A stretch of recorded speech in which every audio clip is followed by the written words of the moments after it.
Hello दोस्तों, आज हमारी रेसिपी सुबह सुबह चालू हो गई है और मैंने यहाँ पर कढ़ाई गैस पे रख दी है। क्योंकि इस रेसिपी में थोड़ा हमें टाइम लगने वाला है, तो मैंने सोचा इसे मैं जल्दी बना लेती हूँ ताकि बाकी काम मैं बाद में आराम से कर सकूँ।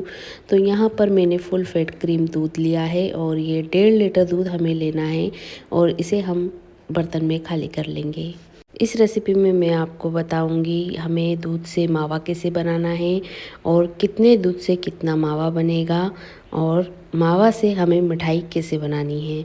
तो आपको इसमें दो चीज़ें एक साथ में बता दूंगी। तो चलिए, हमने यहाँ पर तीसरी थैली भी हमने खाली कर ली है। तो ये सबसे अच्छा मेजरमेंट होता है जो हम आधा लीटर का पैकेट दूध का लेते हैं। 3 पैकेट ले लिए हैं तो 1.5 लीटर दूध यहाँ पर हो चुका है। तो बस अब हमें गैस चालू कर देना है और इसके उबाल आने का रास्ता देखना है। यहाँ पर मैंने दूध रख दिया था और मैं दूसरे भी काम निपटा रही थी, बाकी मेरी पूरी नज़र इस दूध पे ही थी। तो देखिए, अब धीरे से ये उबाल आने वाला है और मैं फटाफट से आई और इस करछी से मैंने इसे चलाया और देखिए ये थोड़ा सा शांत हो चुका है। ताकि बोल रहा है कि आप काम निपटा लो, मैं तो सही हूँ, लेकिन नहीं, इसे हमें छोड़ना नहीं है। इसे अब हमें तेज़ आंच पर चलाते हुए पकाना है।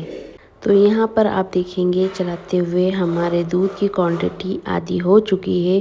तो बस अब ये अच्छे से थोड़ा गाढ़ा हो चुका है। तो इस टाइम पे तो हमें इसे बिल्कुल भी नहीं छोड़ना है और मैं यहाँ पर फुल आंच पे चलाते हुए इसे पका रही हूँ। मैंने इसे बिल्कुल भी नहीं छोड़ा है, इसे यहीं इसी के पास रहते हुए मैंने चलाते हुए इसे बना रही हूँ। तो मैं यहाँ आपको बता रही थी कि 1.5 लीटर दूध से 300 ग्राम मावा बनकर तैयार हो जाता है। जब से मैंने मावा बनाना सीखा है तो मैं तो कोशिश करती हूँ कि घर पर ही मावा बनाकर मिठाई बनाऊँ। मार्केट से तो मैं आपको फिर कभी बताऊंगी कि मार्केट के मावे में क्या ख़राबी होती है, पर अभी तो हम ये मावा बना रहे हैं तो इसी की बात कर लेते हैं। तो यहाँ पर देखिए हमारा दूध भी गाढ़ा हो चुका है और इसे फुल आंच पे हमें पकाना है। तो मैं बिल्कुल पूरी कोशिश कर रही हूँ कि जल्दी से जल्दी बने, लेकिन इन चीज़ों में थोड़ा टाइम लगता है और टाइम लगता है तभी तो हमारे खाने में बहुत अच्छा स्वाद आता है।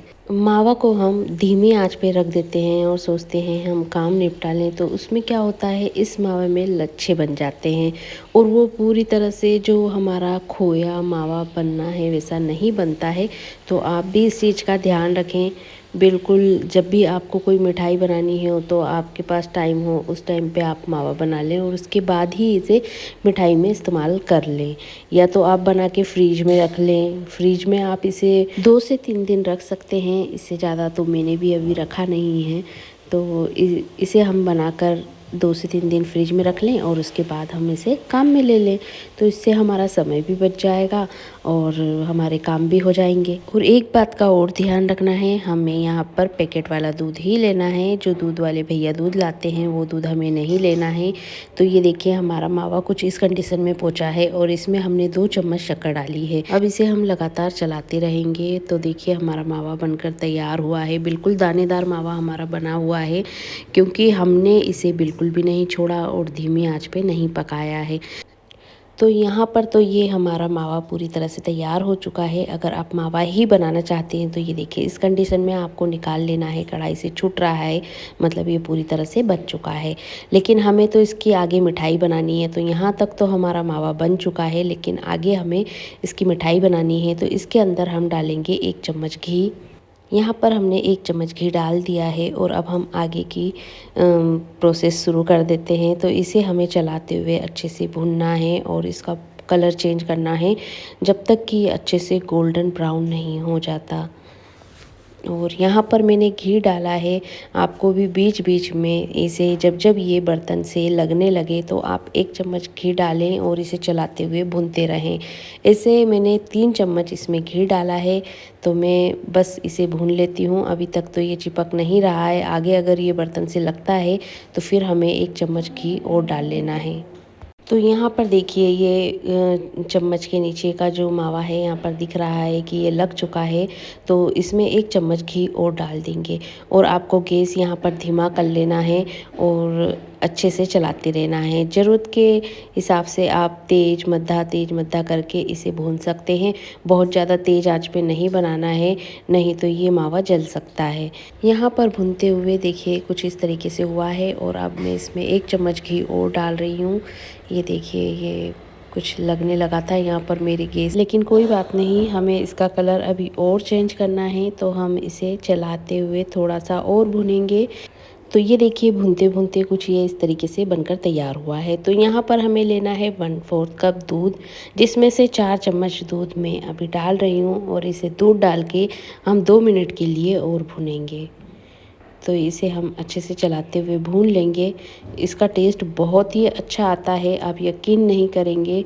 बस इसमें थोड़ी-सी मेहनत तो लगती ही है, लेकिन मेहनत के बाद जो रिज़ल्ट आता है वो बहुत ही अमेज़िंग होता है।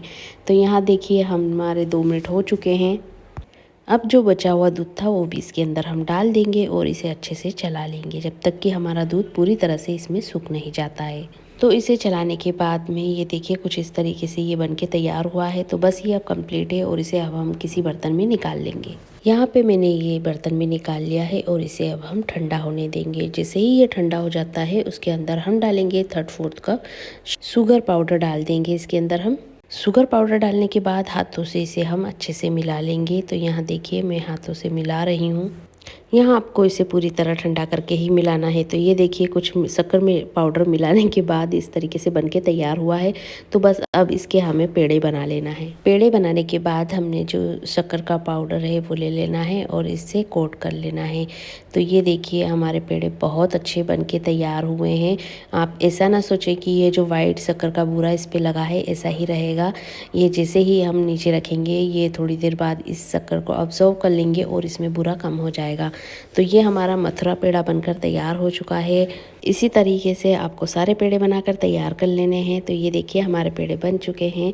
तो ये मथुरा के पेड़े हैं, खाने में बहुत ही स्वादिष्ट हैं। तो आप भी इस तरीके से मिठाइयों को घर पर ही बना सकते हैं। तो देखा दोस्तों आपने, मावा से हमें कैसी मिठाई बनानी है मैंने वो भी आपको बता दिया।